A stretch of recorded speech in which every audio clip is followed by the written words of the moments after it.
बिस्मिल्लाहिर्रहमानिर्रहीम। मैं बादस मर्ग बज़्म वफा में जिंदा हूँ, तलाश कर मेरी महफिल मेरे मिज़ार का ना पूछ।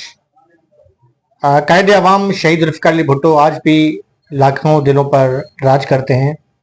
और अगर हम पाकिस्तान पीपल्स पार्टी का जिक्र करें तो पाकिस्तान पीपल्स पार्टी के नाम से जो भी पार्टी हैं, इस वक्त जो है पाकिस्तान पीपल्स पार्टी पार्लियामेंटेरियन है या पाकिस्तान पीपल्स पार्टी शहीद भुट्टो है, तमाम जो हैं उनके इख्तलाफ अपनी जगह पे, लेकिन जब लफ्ज़ जुल्फ़िकार अली भुट्टो आता है तो वो इस नुक्ते पर एक नज़र आते हैं, जिसका वाज़ह सबूत घड़ी खुदाबख्श में जब 4 अप्रैल को कायदे अवाम की बरसी होती है तो वहाँ पर बाकायदा 2 जलसे होते हैं। एक तरफ जो है वो मीर मुर्ज़ा भुट्टो शहीद की जो फैमिली है वो जलसा कर रहे होते हैं, तो दूसरी जानब जो मौजूदा पार्टी है उनका जलसा होता है। तो बहरहाल हमारा जो आज का जो मौजू है वो ना तो MRD की तहरीक है, उस पर हम एक तफसीली पैकेज बनाएंगे और उस पर आप ब्लॉग पे जो है आपसे बातचीत करेंगे। शहीद जुल्फ़िकार अली भुट्टो जो है लोगों के दिलों में आज भी समाये हुए हैं। और अगर हम बात करें भुट्टो साहब की जो तहरीक थी, बल्कि इससे MRD की तहरीक को जुदा हम नहीं कर सकते कि जो सबसे ज़्यादा जो लियारी का जो इलाका है कराची का, उसमें जब MRD की तहरीक चली है और किस तरीके से लोगों ने कुर्बानियाँ दी हैं, तो उसमें आज भी पाकिस्तान पीपल्स पार्टी के वो अनमोल हीरे लियारी में मौजूद हैं कि जिन्होंने कुर्बानियाँ भी दी और उस दौर पे शहीद जुल्फ़िकार अली भुट्टो के साथ जो है वो रहे हैं। वैसे तो पाकिस्तान पीपल्स पार्टी में माजरत के साथ पैराशूटर जो ग्रुप है वो तेजी से वारिद हो गया है, और ये पैराशूटर ग्रुप वो है कि जिसे MRD की तहरीक का नहीं पता। MRD की तहरीक तो खैर बहुत दूर की बात है। हम अगर बात करें जाम सादिक अली दौर में जब पीपल्स पार्टी के खिलाफ ऑपरेशन हुआ था तो उसकी अलफ़े से वाकिफ नहीं है, लेकिन वो बातें इतनी बड़ी बड़ी करते हैं कि गोया शायद पीपल्स पार्टी उन्हीं की मरूने मदद चल रही है। ऐसे में मामा करीम बख्श लासी जैसे जो लोग हैं वो हमारे लिए एक असासा हैं।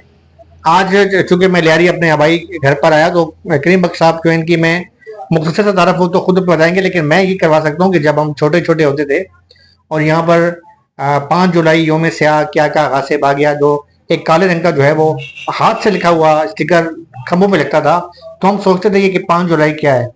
तो मामा करीम बख्श हमें छोटे बच्चों को बताते थे, उस वक्त प्राइमरी स्कूल में थे, कि भाई 5 जुलाई पे एक आमिर आया था, आमिर ने कब्जा किया था, अफकार भुट्टो किया था। तो वो फिर ऐसी वो जहन में चीजें बैठ गई कि अब हम किसी भी साफी बन गए, कहीं भी जाएं, लेकिन भुट्टो खानदान से जो मोहब्बत है वो हमारी नस्ल में रसी बसी हुई है और उसे हम दूर नहीं कर सकते।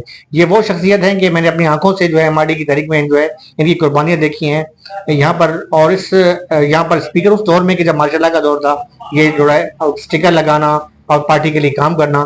और आज मुझे अभी भी उम्मीद करता हूँ पार्टी से कि ये जो कारकुन हैं, चाहे लाल बख्श भुट्टो साहब हैं या गुलाम मोहम्मद समू है, मैं सबको कहता हूँ खुदारा इन कारकुनों को जो है वकार मेरी सबसे भी कहूंगा कि इन कारकुनों को देखें, ये असासा है पार्टी का, जिन्होंने अपनी पूरी जिंदगी इस पार्टी में लगा दी है। और मेरे लिए फख्र की बात है कि आज मैं जो कुछ हूँ, मैं सहाफती हवाले से अगर सियासत करता हूँ या कहीं भी सियासत करता हूँ तो मैं ये बाबंगे दोहल कहता हूँ कि ये सियासत मुझे इन जैसे बुजुर्गों ने सिखाई है। करीम बख्श साहब हमें मौजूद हैं, आपका शुक्रिया, आप हमने हमें बात आज टाइम दिया। कैसा देख रहे हैं जुल्फ़िकार अली भुट्टो शहीद का जो दौर था और ये दौर, इसमें क्या एक फर्क नजर आ रहा है आपको? भुट्टो शहीद का दौर जो था वो जब भुट्टो के खिलाफ जब तहरीक चली धांधली के शक्ल में कि भाई इलेक्शन के अंदर धांधली हुई, इन्होंने बड़ी तहरीक चलाई कौमी इत्तेहाद वालों ने, जिसमें जो है ना काफ़ी लोग पीपल्स पार्टी के भी शहीद हुए। और ये जद्दोजहद चलते चलते चलते आमिर जिया ने भुट्टो साहब के ऊपर इनकलाब लाया। इनकलाब के भुट्टो को अर्ज कर दिया। अर्ज करने के बाद फिर कुछ दिन इसको छोड़ा, 3 महीने का इलेक्शन का ऐलान किया। तो यकीन करो जब भुट्टो साहब कराची पहुंचे, इतना बड़ा जुलूस जो था, 70 किलोमीटर पहुंचे, जो 70 किलोमीटर की दीवारें गिर गई। तो वहां फिर आमिर जिया ने यह देखा कि भाई भुट्टो की शाख जो अभी तक उससे ज्यादा मजबूत हो गई। फिर इन्होंने एक झूठा मुकदमा जिसका कोई वजूद ही नहीं था, क्योंकि अगर भुट्टो साहब अगर इसके कत्ल करना चाहते तो भुट्टो के सामने बड़े बड़े सियासी लीडर थे, अताउल्ला महंगल था, वली खान था, भुट्टो उनको करा था। भुट्टो को एक नवाब को जो है ना शहीद कराने में थोड़ी कर सके। उसके बाद भुट्टो साहब के पास कारकुन थे। हाँ, ये अक्सर कहा जाता है, मैं आपकी बात काट रहा हूँ थोड़ा सा आपसे, तो कि बुख्ती साहब जो बलोचिस्तान के जो हमारे कॉम्प्रेस हैं वो कहते हैं कि जी भुट्टो साहब ने जो है बलोचिस्तान में ऑपरेशन किया था, ये किया था। इसकी क्या, आप तो माशाल्लाह पुराने कारकुन, ये क्या, इसका क्या जवाब है, जवाब क्या देंगे इसका? जवाब ये देंगे, देखो बलूचिस्तान की तारीख के अंदर बलोच गवर्नर, बलोच वजीर आला, और भुट्टो साहब ने बलोचिस्तान के अंदर बिजली और कितने काम दिए, मगर वो फिर भी हथियार लेके चलते थे, गवर्नमेंट के खिलाफ बगावत की तकरीरें करते थे। तो भुट्टो ने जो है इनको बार बार समझाया कि भाई आप लोग जो चाहो बलूचिस्तान के लिए हम देने के लिए, तरक्याती काम हो, नौकरियां हो, हम देने के लिए तैयार है। मगर वो थे बाहर के एजेंट, वो एजेंटों को इशारों पे चले ताकि भुट्टो साहब की इस हालत में गवर्नमेंट को खत्म किया जाए। और भुट्टो जो साहब जो था वो एक सियासतदान था, वो मजबूर होके फिर वो हुकूमत को डिसॉल्व किया। अच्छा करीम भाई, आपकी बात करता हूँ, मैं सवाल वैसे करता रहूंगा, वैसे आप मतलब जहन में देखिए, ये तो सवाल हुआ। अब लोग बांग्लादेश से भी कह देंगे भुट्टो साहब ने जो है वो बांग्लादेश को अलग किया, ये क्या मतलब, आप जैसे पुराने पार्टी का बड़ा अच्छा सवाल किया आपने। जो है उस जमाने में इलेक्शन हुआ, याया खान ने जो कि डिक्टेटर था उसने इलेक्शन कर, और इनको पता था कि मुजीब के 6 नुकात में क्या लिखे हुए, ठीक है, सही। हाँ। मगर इन्होंने फिर भी इलेक्शन कराया। इलेक्शन के अंदर जो है ना, इस साइड पे जो है ना भुट्टो साहब ने जीता, उधर जो है ना शेख मुजीब ने जीता। तो भुट्टो साहब ने इनको बोला कि भाई इधर हमारी भी अक्सर मिलजुल के हुकूमत को बनाते हैं। मगर यहाँ के जो सियासतदान थे उन्होंने मिलकर शेख मुजीब से सियासत किया कि भाई भुट्टो को नहीं रखना है। वो चलते चलते फिर एक तहरीक चली भुट्टो के खिलाफ। तो भुट्टो साहब ने बोला कि भाई इसका हर मुतालबे हम मानने के लिए तैयार है। हालांकि भुट्टो साहब उस जमाने में न कोई सदर था, न कोई अहदेदार था। भुट्टो साहब ने खाली इलेक्शन जीता था पीपल्स पार्टी ने, मगर इन्होंने भुट्टो साहब ने बार बार कहा भाई हुकूमत जो है अवाम के हवाले करो, या नहीं कर रहा था। यानी आपके कहने का मकसद है कि जनरल जिया जो है वो इन तमाम चीजों का जिम्मेदार था। हाँ, अगर पाकिस्तान की तकसीम हुई। अच्छा, दूसरी बात देखिए, मैं आपको इजाजत करता रहूंगा ताकि लोगों को तजस्सुस हो जाए, और आप जैसे सीनियर कारकुन हैं, जमात इस्लामी जो है ये इनके मौलाना मौदूदी साहब के जो है अफकार के लोग हैं, हमारे दोस्त हैं, अच्छे वो भी हैं। पार्टी की देखा जाए नजरती पार्टी अपने तौर पर चलती आ रही है पाकिस्तान में, उसका एक बहुत बड़ा नाम है जमात इस्लामी का। जमात इस्लामी वाले जो है वो इनकी क्यों नहीं बन पाई, मौलाना मौदूदी साहब की और मौलाना फजल रहमान के जो वालिद थे मुफ्ती महमूद, इनकी क्यों भुट्टो साहब के साथ क्यों नहीं बन पाई, कि आखिर इसकी क्या वजूहत थी? फिर ये कहा गया कि जी अब वो एक तरफ हो गए, और ये भी उन पर इल्जाम पीपल्स पार्टी की तरफ से कह रहे थे कि वो शायद जनरल जिया की बी टीम बन गए थे। तो ये कहाँ तक इसमें हटाया गया? उसमें जो ना वो असल में जो इस्लामी पार्टियां जी थी ना, इसमें जमात इस्लामी, मुफ्ती महमूदी है, वो इन्होंने किस तरीके से भी भुट्टो की गवर्नमेंट को खत्म करना था। वो हर बात को चुप, भुट्टो साहब के अंदर वो सलाहियत थी, ये जो भी डिमांड रखते थे भुट्टो साहब मानता था। भुट्टो साहब ये समझता था कि भाई जो है ना, बोला कादियानियों का मसला हल करो। अगर भुट्टो साहब ने, उसको पता है कि मजहब के नाम से लोग हमारे खिलाफ, हालांकि कादियानियों का मसला भुट्टो साहब ने हल किया, बहुत बड़ी बात है। अक़वाम मुत्तहिदा में जो है बहुत बड़ा उनके वो जो है एक बार, तो इन्होंने जो है भुट्टो साहब हर चीज इसको मानता था, ठीक है, क्योंकि कादियानी को मसला हल किया। फिर शराब का मसला इन्होंने उठाया, शराब बंद किया। फिर उन्होंने कहा कि जुम्मे की छुट्टी करो। भुट्टो साहब ने बोला ठीक है मैं जुम्मे छुट्टी कराता हूँ। अब इन्होंने ये सोचा कि भुट्टो के साथ हर बात मान रहे, हमारी हर मान रहा है, ठीक है, अब उसको टेबल पे नहीं बैठना चाहिए, ठीक है, टेबल में। फिर इन्होंने एक तहरीक चलाई, भुट्टो साहब ने इलेक्शन कराया था, तहरीक चलाई। तहरीक के अंदर इन्होंने इल्जाम लगाया कि भाई भुट्टो ने धरने की। भुट्टो ने काफी इनको समझाया। आखिर में इनको कहा भाई मैं 40 सीटों पे इलेक्शन करा रहा हूँ, आप आए। फिर इन्होंने देखा ये भुट्टो साहब बात मार रहा है। फिर उसके अंदर जो है एक तो अपना असगर खान, मौलाना नूरानी और जमात इस्लामी। जमात इस्लामी के अंदर इस बार जगह 2 दड़े थे, एक गफूर अहमद का दड़ा था, एक मौदूदी का दड़ा था। अच्छा, इनके इख्तलाफ हो चुके थे, जमात में 2 ग्रुप थे। हाँ, ये मतलब शुरू से हुआ था इनका इख्तलाफ जो कहा जाता है। हाँ, ये इस बार तस्दीक कर रहे हैं कि हुआ था इख्तलाफ, प्रोफेसर गफूर अहमद का और मौलाना मौदूदी का, ठीक है, सही। तो गफूर मान गया था भाई दोबारा इलेक्शन कराओ, मोदी जी वाले ये लोग नहीं माने। इन्होंने क्या किया, फिर वो आमिर जिया को दावत दी कि आप आगे काम करो। आगे करो। उन्होंने इनकलाब लाया भुट्टो साहब के ऊपर। भुट्टो साहब के वजह इनकलाब लाने के बाद भुट्टो साहब अरसे हो गए, अब केस चलता रहा भुट्टो साहब के ऊपर।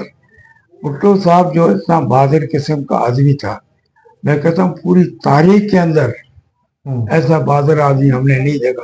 पूरी दुनिया के यूरोप एशिया के अंदर भुट्टो जैसा काबिल आदमी और बहादुर आदमी नहीं था।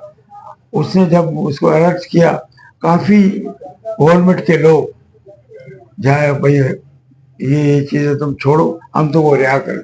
उसने बोला हमने जो आइन बनाया वो आइन को इसने तोड़ा है। पाकिस्तान के अंदर 2 कब्रें बनेगी, एक कब्र जो मेरी बनेगी, या तो अगर मैं 12 तो मैं इसकी कब्र बनाऊंगा, छोड़ूंगा नहीं इसको। यानी वो आइन की कुर्बानी नहीं। अच्छा गरीब भाई, ये कहा जाता है कि जो मुखालिफ है पीपल्स पार्टी के, वो कहते हैं कि जब भुट्टो साहब का जो वाकया हुआ तो पीपल्स पार्टी ने कोई इतना खास रिएक्शन क्यों नहीं किया इस तरीके से। हालांकि एमआरडी की जंग भी चली थी, सब कुछ हुआ था, लेकिन उस वक्त जो है कि खामोशी थी, कुछ जागे थी, क्या कहें।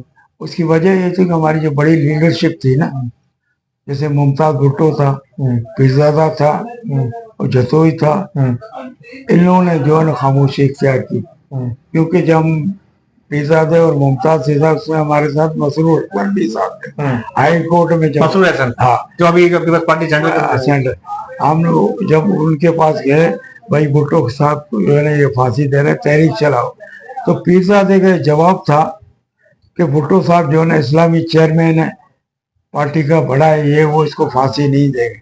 तो हम लोगों ने इसको बोला, सिर्फ मैंने नहीं, हमारे और भी साथी थे, कि भाई एक आदमी तुमको संगीनों से जो है ना अपने घर से निकालना है, अब तुम अदालती जो है ना वो तुमको इंसाफ कैसे देगा।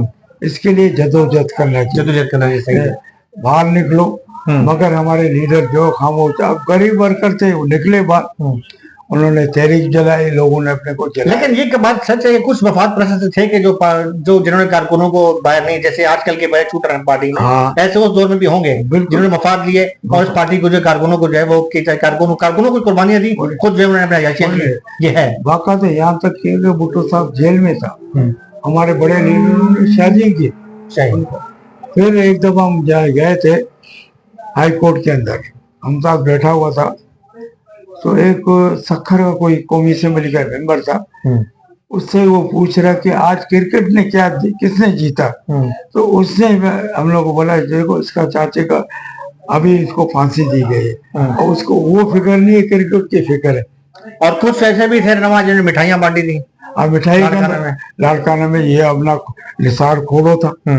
ताज हैदर जो कराची में, ताज हैदर ने भी मिठाइयाँ कराती जो है ताज हैदर। आज तो ये मतलब पार्टी के बड़े वो सीनियर बने हुए हैं और पार्टी के ये क्या वजह है, मतलब उस वक्त कभी आपके कारकुन ने सवाल किए इनसे? आपने सवाल बहुत किया, मगर ये कि पार्टी के अंदर जो न ऐसे लोगों को पार्टी के ऊपर कब्जा किया हुआ है, किसने किस तरीके से कोई एजेंट जो शुरू सेट हुए या किसी तरीके से जो कारकुन को आगे लाना नहीं छोड़ते। यानी पार्टी सब आप ये समझते हैं कि एस्टेब्लिशमेंट ने पीपल्स पार्टी को हाईजैक कर लिया है? हाँ बिल्कुल कर लिया है जो क्योंकि अभी जो हमें एमएनए एमपी नजर आ रहे हैं या वज़ीर है, इसमें मुझे तो नजर नहीं आ रहा किसी कोई एमआरडी की तारीख में कोड़े खाए हो या कुर्बानियां दी हो। एमआरडी की तहरीक जो अगर जो चलाई इन लोगों ने वो गलत वक्त में चलाई, क्योंकि भुट्टो साहब को फांसी आ चुकी, उसके बाद में चलाई। अगर पहले चलाते तो शायद पहले वो चलाते कुछ फायदा होता भुट्टो साहब को, और मगर इन लोगों ने सिर्फ तहरीक चला के ये पीपल्स पार्टी को हाईजैकर कर रहे थे। अच्छा देखें, चूंकि रमजान का महीना है और करीम भाई जो है इनसे मैं ये मेरा पहला वो है, दूसरा पार्ट भी होगा, तीसरा पार्ट भी होगा।